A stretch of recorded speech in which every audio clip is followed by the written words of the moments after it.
The importance of what we call celibacy, though, I don't quite like this word because it's very often tied to maybe dogmas or spiritual or religious dogmas around sensuality.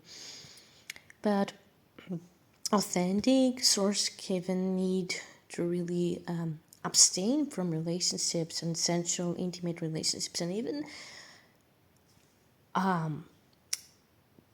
more traditional and 3D notions of dating when we have when a relationship has ended, a 3D relationship, even with a husband or a long-time partner, has ended.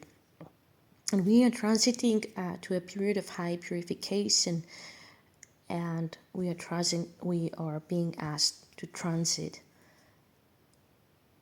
a period of immense purification. Is highly, highly important and really spurs a lot of spiritual growth and a lot of evolutionary code, so to speak, for both sacred feminine and sacred masculine. So it's highly important to honor those times and to not be affected by outward forces, so to speak, or even expectation of society or even friends to date or to rush to go into a relationship with somebody else. Because especially women who are on the very high path and men and those sacred men bearing new earth codes and very sacred masculine codes who are on the higher path are being asked to really drive their sensuality and their sacred sensual force upwards, not only to the heart chakra but also to the upwards. I mean, in all upward chakras. And of course there are techniques, some of which I've shared, to do this.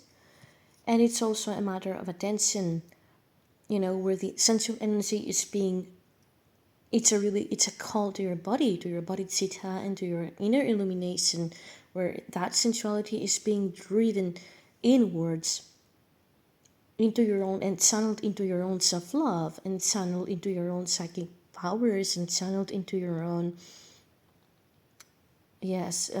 ka body into your own light body sustenance, and ultimately to your purification of consciousness. And this is at the very essential stage. So not dating or not being mingling with 3D notions and templates of relationship after releasing a long-time relationship, or even a marriage, your fiance or whatever, is highly important for purification. And purification is not only purification for some men and women can truly be, I need to make my sensuality more loving and not so much attached to the sensual pleasure itself. But it's not so much a religious notion as much as it is that your sensuality begins to not have an object. Which is what we will see in the 3D is always the exercise sensuality having an object. And ultimately being objectified, the need to really go into a fantasy, the need to even fantasize about somebody we see or feel instantly attracted physically to somebody. All those are conditionings of 3D from the, how the sensuality is being projected by media, by conditioning, social conditioning especially. In weird context of that, is that the sensuality needs to have an object. And though it's true that, with your secret partner, with your loving partner, or even with your husband, or even with your partner, you've been, sensually close and intimate. But what I mean by that is that